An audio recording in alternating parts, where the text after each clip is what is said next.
Hello and welcome back to Event 4 of the Formula 4 Southeast Asia Championship. We're coming to you live now for Race 2 from beautiful Sepang International Circuit, of course. And as always, I'm joined by Faisal Azrai, driver coach for F4. It's good to have you back, Faisal. Yeah, it's good to be back home after being in Buriram 3 weeks ago. From 12 degrees temperature to, I think we're in, what, the 30s now? You can see now the cars are leaving the pit lane. They're doing their sighting lap. We've got 13 cars on the grid. It's a few improvement in the grid numbers this year, this event I should say. In the beginning of the year, numbers were down a bit. We're not sure what the problem was, but things are starting to pick up. We actually have 4 new Malaysian drivers at this event. Yeah, exciting for us because out of the 4, 3 of them are total rookies in single-seaters and 2 of them have never even driven on Sepang circuit. Yeah, including Alistair Young, I believe, as we spoke about before. Alex Young, Malaysia's first and only, I believe. Only F1 race driver. And his 15-year-old son is now making his race debut in our Formula 4 Southeast Asia. I spoke to Alistair this morning. I was interviewing for our TV production, and he told us his dream is to get to F1 and to do better than his dad. I wonder what Alex thinks about that. Well, we'll find out soon, I guess.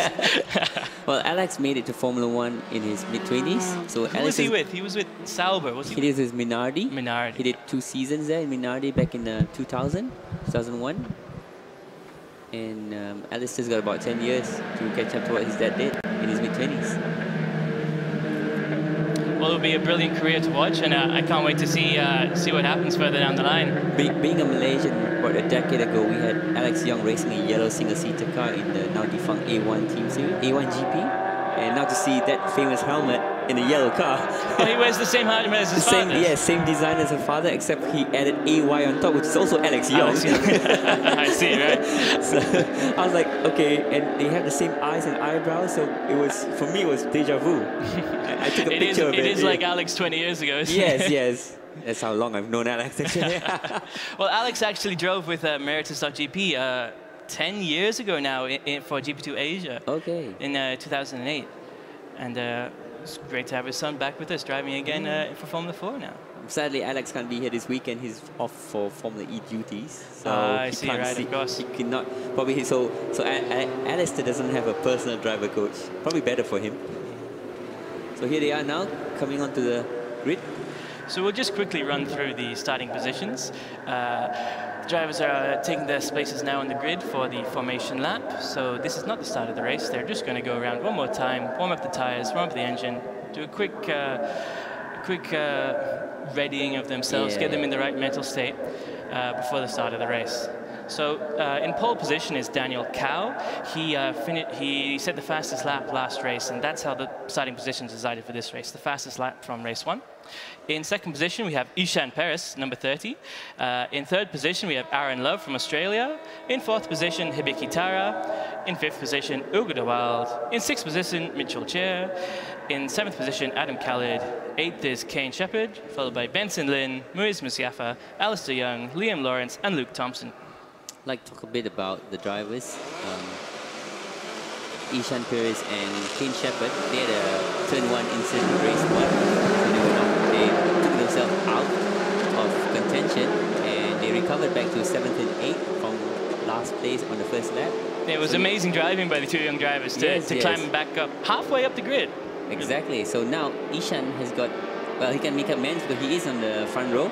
So he's hoping to go much better than what he did race 1. Yes, I was speaking to Ishan after the race, and he told me like he immediately knew there's no chance of a podium. So he just set his mind straight. He calmed down, he relaxed, and he said, okay, my goal now is to set the fastest lap time, get as far up the grid in race 2 as I possibly can. It's excellent. It's an excellent plan. Oh, we've got Alistair Young. He stalled on the grid. So the marshals are going to push him out of the way, so he probably will start, if he can start the car, from pit lane. So now here we are, they're at turn 5 coming down the hill. There we, on the Formula 4 car, turn 5 is taken flat out, full gas in 5th gear. Turn 5 and 6, it's absolutely amazing. You sound a bit jealous there, Faisal. Yeah, because I've done that before in a saloon car, but at the speeds they're doing at least 10, 15 kilometers faster than what we're doing in a saloon car, so it's absolutely amazing.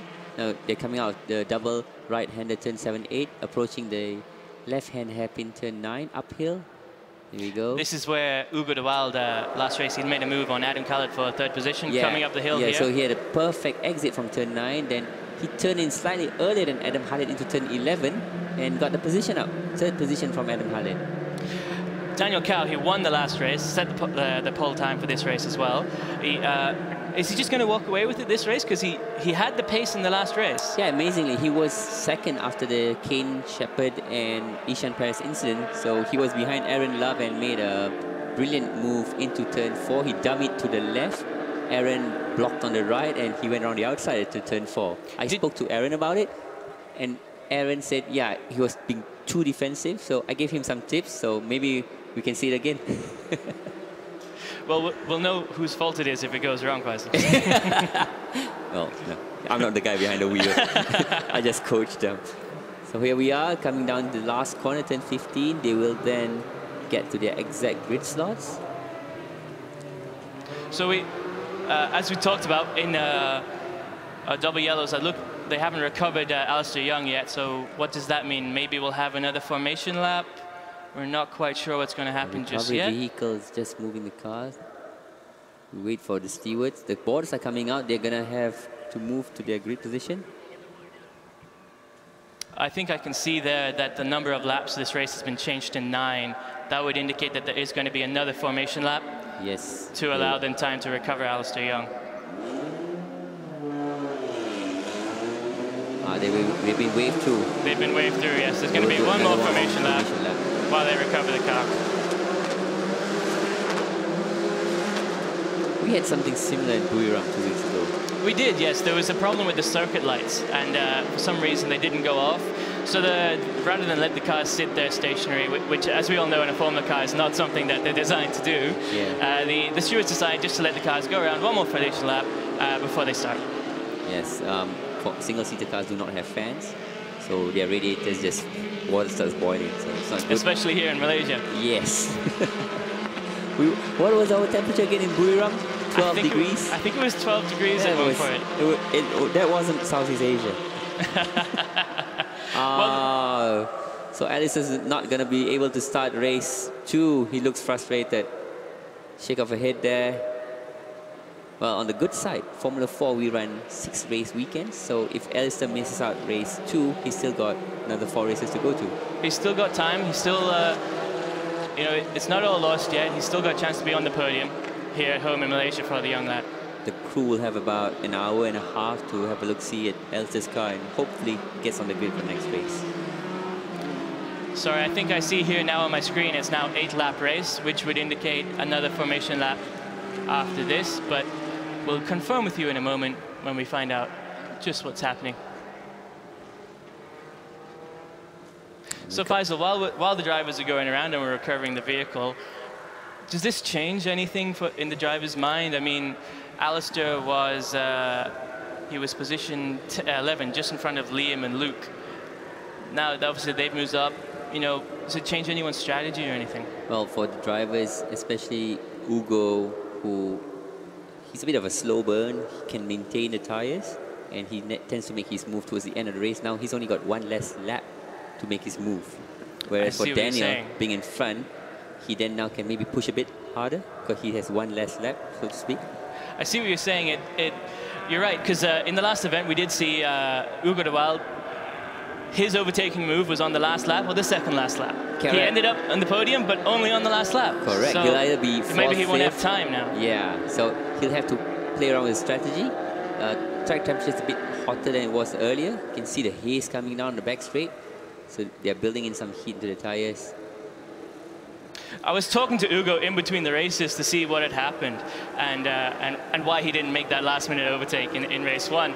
And he told me he's still not sure about the circuit. He was a little bit uncertain where the brake bias should be, and he's not quite there. He's still finding his footing. Yes, on the circuit. Exactly. Yeah. Like when Hibiki, myself, and Hugo, we had some detailed discussions during the track walk, and he's still finding his way. So because unlike Buriram, where the circuit's 4.5 kilometers. This one is a bit longer, 1 kilometer longer. An extra kilometers long. Yeah, and several corners more. But is it just the back straight? So you add 1 more kilometer on the back straight? Is that the main difference? More or less, yes. So here we are. The number boards are coming in. They are on the grid position. They are now under what we call the status orders. So we'll see here in a moment. Green flag is being waved at the back of the grid. You can hear the revs are climbing. 5-second board has come on. Red lights are on. Red lights off, and we're go. And the race is underway. We see Daniel Cao is out up front, and Ishan Perez is right beside him. Ishan's trying to cover Daniel. They're all going to the Aaron inside. Love as well, and Ugo just behind Aaron. Oh, Daniel's covered Ishan. All flowing into turn 1 now. Let's have a clean turn in. Beautiful. Beautiful. No incidents so far. So. And it looks to me like number 1, Hibiki Tara, has made a place on Aaron Love there into 3rd position for the young Japanese driver. Aaron lost out exiting turn 2. But look who's coming back. Someone's covering on the inside. I can see the yellow and blue card there waving. Can't quite make out who they are. But Ishan Perez is right behind number 55, Daniel Cao. He might make a move now into turn 5 and 6, I believe it is. Oh, they're side by side into 5, but Daniel's got the corner. Not quite there, yeah. Maybe we'll find out. I think he's going to hold back a little bit now in turn 9, going up the hill. In 2 or 3 corners, you can see he'll make another move. Ishan's getting a clean entry into 7-8. So he gets better. Yeah, you can see it's slightly late entry for Ishan compared to Daniel. And here we go. Let's see, Ishan can get really close. Or he could probably even build up for a last corner. The 2 blue cars there, I think something just happened. I think that was an overtake maneuver between... Oh, they're side by side. Side by side, we don't still know into 9. Who. That would be Adam Khalid. I just can't make out the number quite from here on the screens here, but it looks like...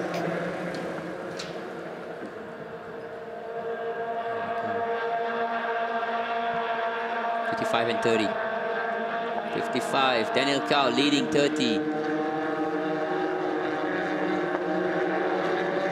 So coming back, that's the end of the first lap. We're going into the final corner now. Is Ishan Perez going to make a move, or is he not quite close enough? He's right up behind him in the draft. Oh, Daniel's covering. Oh, Daniel comes inside. It's really early to be making a move such as that on the first lap. And Ishan's going around the outside. What's happening here? Way too far out. The 2 blue cars were Kane and Adam Khalid. Thailand versus Malaysia again, like last weekend. Ishan Perez has got a lot of speed coming down the straight. Oh, look at that. He's coming up beside him. And Daniel can only make 1 move, so it's side by side. And Hibiki Tara as well, he might have something here. He's going inside. Oh, yes. What's going to happen here? Ishan's covered. They're all covered, they're all maintaining, but next lap, could be something happening interesting on turn 1. Adam and Kane Shepherd have switched position, 7 and 8. So Kane's in front of Adam now.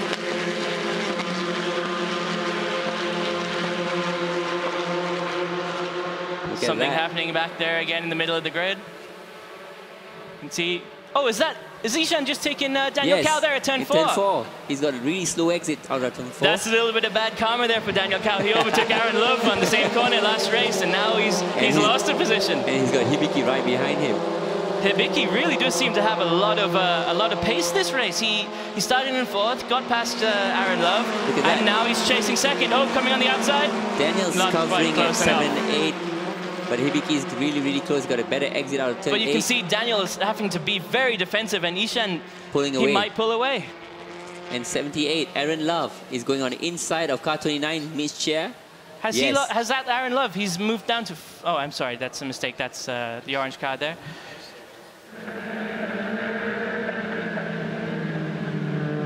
Coming now into the back half of the circuit. Last few corners. Whoa. A little bit wide there. Ugo Deville going really wide. Was that Michel Chia going really wide? He's under pressure from Ugo. So we're going to have a quick replay of the start now. We can see the drivers coming off. Everyone had a good start. And we can see what's happening here. Ishan pulling. And Daniel's covering. He goes back wide.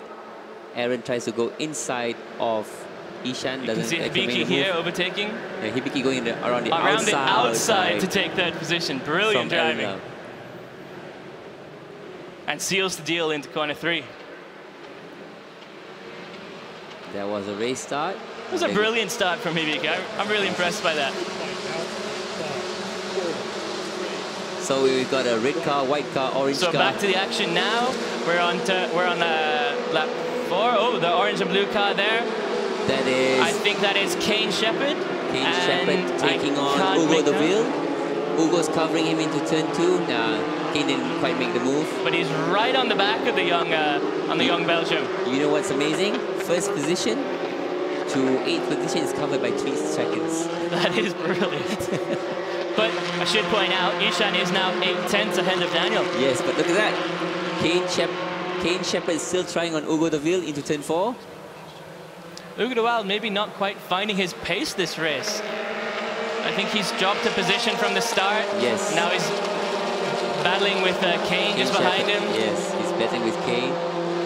Kane's trying everything he knows to get past Hugo. Oh, now Kane's lost some position, lost some ground to Hugo. So he's now under pressure. He's dropped back just a little bit. You can see now Ishan's starting to open up a little bit of a lead. There's 2 or 3 car lengths at least there. Look at that. What's Aaron doing? Aaron Love. He's covering really, really deep and leaving himself under attack into turn 9. Side by side into turn 9. And the 2 blue cars. Brilliant. Kane Shepherd and I believe that's Adam Khalid still fighting for position. About to be joined by the yellow car behind them. I think that's Muiz Musyafa, the young Malaysian. Aaron Love and Mitchell Chia is fighting out for position 4. And Hibiki Tara challenging Daniel Cao. He's only 5/10 off of Daniel. Hugo Deville is now right on Mitchell Chia's rear wing. Look at that. He's got a draft under Mitchell Chia's rear wing into turn 15. Is he going to dive bomb down into turn 15 now? Hugo's smart. He's probably the smartest 15-year-old I know. And look Makes at that. His move. Tries to make him give a dummy. There. It's not close enough to do it. Ishan's pulled away. Ishan's got a second lead, 1 second lead now. Ishan just did the fastest race lap, 2:14.869. He's got 1.3 second lead over Daniel Cao. But what I want to see now is Mitchell Chia and Hugo Deville coming into turn 1. And look at what's Hibiki quietly doing. No, he had a look, but he didn't have the space. As you were saying, he's a very strategic driver. He knows it's not quite time yet. But he's got 5 more laps to do it. Hibiki is really pressuring Daniel Cao now. Hibiki has actually made up some time. You're right. He's 2/10 closer to Daniel now. 0.4 seconds. Look at that. Going up to turn 4, Hibiki is getting closer and closer to Daniel Cao. If you were the young Japanese driver, where would you make your move? Still too early to tell. But I'm thinking turn 9 going up the hill. Best one, yeah. It seems Daniel seems to struggle a bit from the slow corners exiting. Yeah, you're right. He's had a little bit of trouble there, but as you said, never discount Daniel. He's always on the podium. Yeah, it's true. So I'm just wondering, Faisal, going up the hill in turn 9, how does that affect the car? Does that change things, or it's no different than a normal corner, or?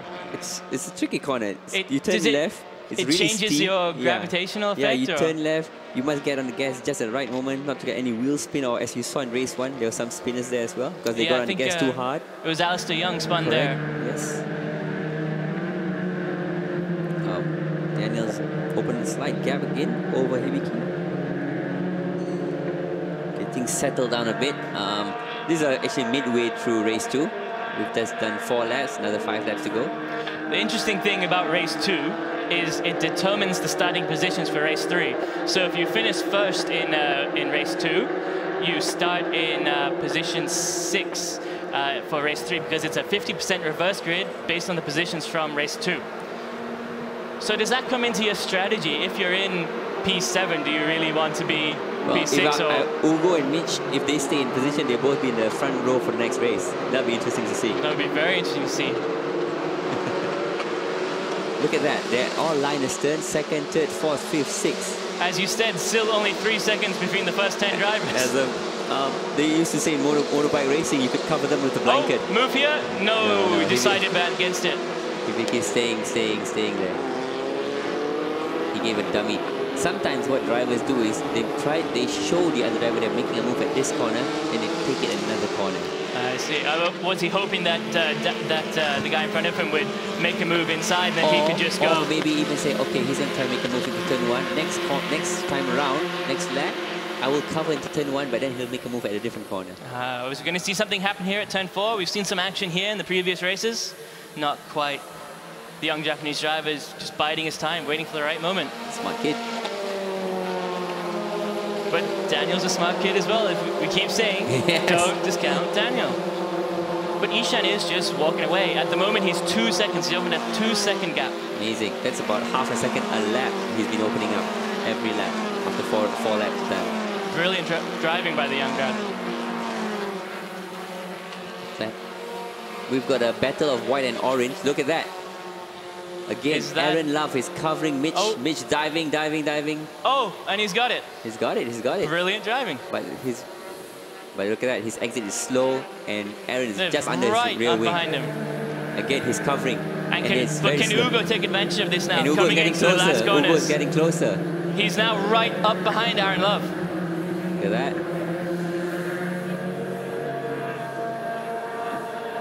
Coming into the penultimate corner of the lap now. And Ugo's making a move. That's an amazing move. Look at that. The front tip of Ugo's nose has come off. He's made contact with somebody. Still, he's already made a move at turn 14. And he's passed Aaron Love, it looks like. And the blue car behind Aaron Love as well is making a move now. Is that Kane Shepherd or is that Adam Khaled? That's Kane Shepherd. Adam is still... Aaron is covering again. Turn 15. What's happening? Lock up. Big lock up. Big lock up by Aaron Love. What's going to happen? What's this going to mean? He's going to be slow coming down at exit speed. He's going to struggle on the exit, yeah. Quick replay now of the overtake at turn 9 a second ago between car number 29 and 78. And we're now back into turn 1. And it looks like Aaron Love is still sandwiched between the two blue cars. He's lost position to Kane Shepherd. Oh, he's lost position, you're correct, yes. Now Ugo is moved up and Ugo's behind Michel Chia. There you go, look at that. It's like we always say, Ugo, the last 2 laps, he comes to life and somehow he ends up on the podium. Yeah, and Michel's being defensive to turn 4. If Ugo was smart, he'd stay on the left. Forget about the right side. Because Michel's going to struggle on the exit of turn 4. There you go. Now. See, look at that. He's got better exit speed. Right up behind him. Oh, that's beautiful by Ugo. Side by side into turn 5. Doesn't quite hold it, but now turn 6, 7, 8, 9. The amazing thing about Ugo, he creates new overtaking places. We saw that in Buriram and we've seen here in Sepang. He's passed into turn 11. He's passed into turn 14. Turn 11 is not the easiest place to pass, but he managed to do it. So now Mitchell's trying to be defensive, but Mitchell... a brilliant move by Hibiki. Oh, wow, we missed Past that. Daniel Cao. But now they're side by side going up the hill. Oh, he's got the position. Brilliant driving. He goes about his business quietly.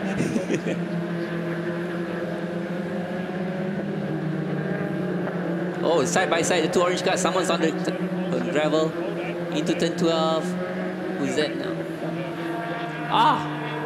Ugo didn't quite make the move. He was on the tarmac. Wait, let's see. He's going to go tight, Side by side again. 14. Coming into the last corner. Look at that. There's like 5 of them. They're together. One big bunch. Do you think Aaron Love... excuse me, is that Aaron Love? It is Aaron Love. He's weaving back and forth behind Ugo. But Ugo's covering him. Oh, what's happening here? Ugo's going on the inside. And look who's in the blue, on the outside. Blue car, Kane Shepherd. Brilliant. Side by side. Oh, look at that. Side by side. This one you can cover with a blanket. Look at that. All 5 cars. There's barely a second between them. And is that Adam Khaled making a move now on Aaron Love? That's Kane Shepherd on... Kane Shepherd's trying to get past car 29. And Adam Khaled making a move on the white car. Yes. Aaron Love. Is he going to keep the outside? He's got the inside now in his next corner. Into turn 2. I think he might hold it. Wow, 3 abreast into turn 2. Oh, and the one wide. Number 27, Ugo pushed off there onto the grass. That's amazing driving. These 5 cars, you don't know what position they're going to be in the next corner. Look, Aaron's trying to dive on the inside. Oh, big lock up. That's Hugo de Waal. What's that going to mean now? Is that going to affect him in the rest of the lap? He's only got 2 laps left, so his tires aren't a big issue right now. But you have to remember the next race. His next race, they're still in the same set. Correct. That'll be the final race for this set of tires. But Kane's on fire. Interesting to note, if Hugo stays where he is, he'll be on pole in the next race. Yes. But I don't want to forget to mention Ishan Paris. He's now 4 seconds ahead. He's got a substantial lead now. The only thing that could ruin his day is a safety car. He's racing himself now. He's racing himself. There you go, Hugo. Ishan Paris. He's driven brilliantly, perfectly, flawlessly. He's making up for his mistake in race 1. I spoke to him after the race, I should say, and he was really regretful. He wasn't sure what had happened. He said could have been my fault, you know, but it was just everyone trying to get into position. So as I said, the stewards, the officials reviewed the incident and decided because both of them continued, there was no damage. It was a racing incident.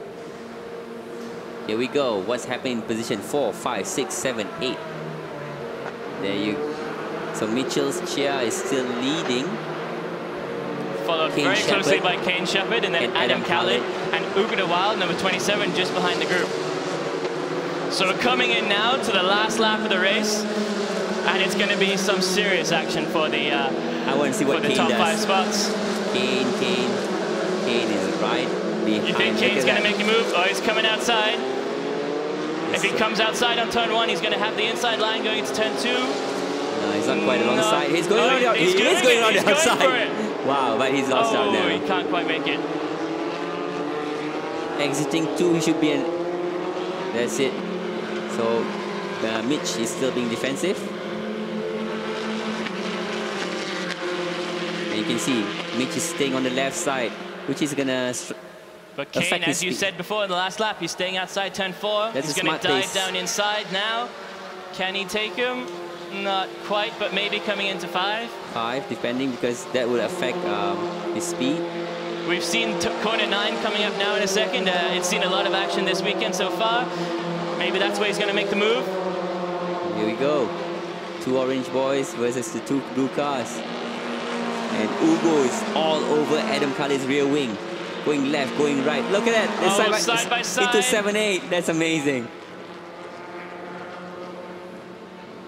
What's going to happen here? This is corner 9. This is where I think something's going to happen. This is probably the first lap in 4 laps that Mitchell Chia didn't have to defend into turn 9 because Kane's a bit far off. Who's that? Bit wide there by Adam. Hugo's got him into turn 11. Hugo's on the inside. No, he didn't quite make it. No. So where's the next overtaking move? Do you save everything for the last corner now? Dive down the inside and... That's all he can do.